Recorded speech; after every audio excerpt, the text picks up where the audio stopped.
Good morning, welcome back to In the Garden, and you notice that we are inside. It's a little bit chilly outside today. It is. So being inside, that brings us to the idea of being inside during the wintertime. We think about indoor plants, beautiful plants, but you're saying these give us more than just the beauty that they have.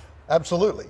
Years ago, NASA did a study and determined that there are a number of houseplants that act as air purifiers. They remove what are called volatile organic compounds, like benzene, like formaldehyde, a number of things that are released by carpet, by furniture, through the use of household cleaners.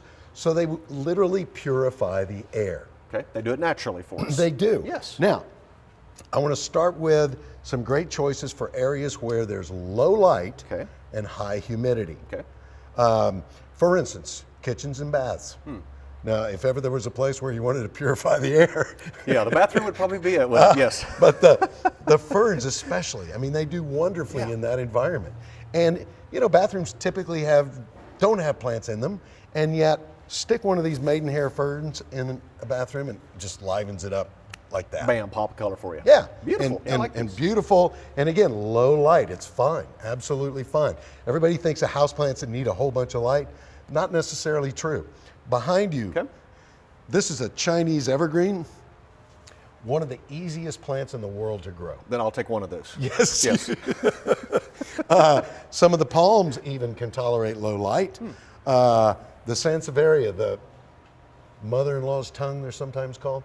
And they do an excellent job of purifying the air. Some do better than others, but they all have the potential to remove those volatile organic compounds. And it makes me think about it, and all the times I've been to friends' houses or families' houses, I never see plants in any bathroom. This is something that would change it up and make it something that we normally don't see in there. Yeah, it's wonderful. Easy. It's wonderful. Better than paint as well. So now let's think, we've talked about low light, high humidity.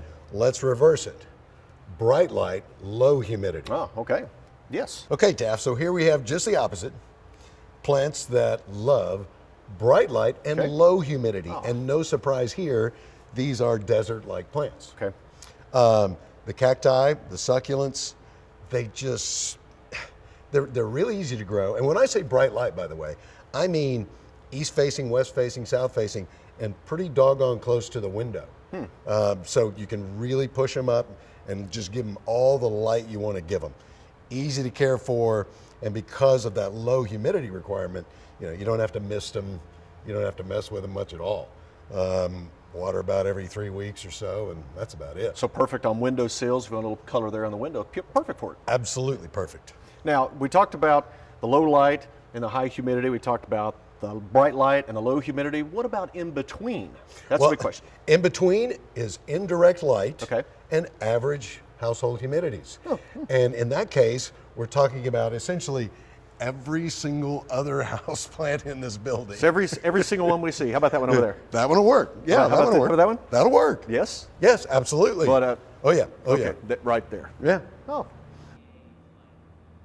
I love those orchid shots right there. And Taft, and pretty much any plant can survive in those regular house conditions, but you kind of highlighted the ones on the extremes, basically. Yeah, and that's the nice thing about it is you can have, you know, either in a windowsill or something if you want some bright light. If you have kind of darker light, those rooms that really don't have as much light, you're not in as often, but you still want a plant.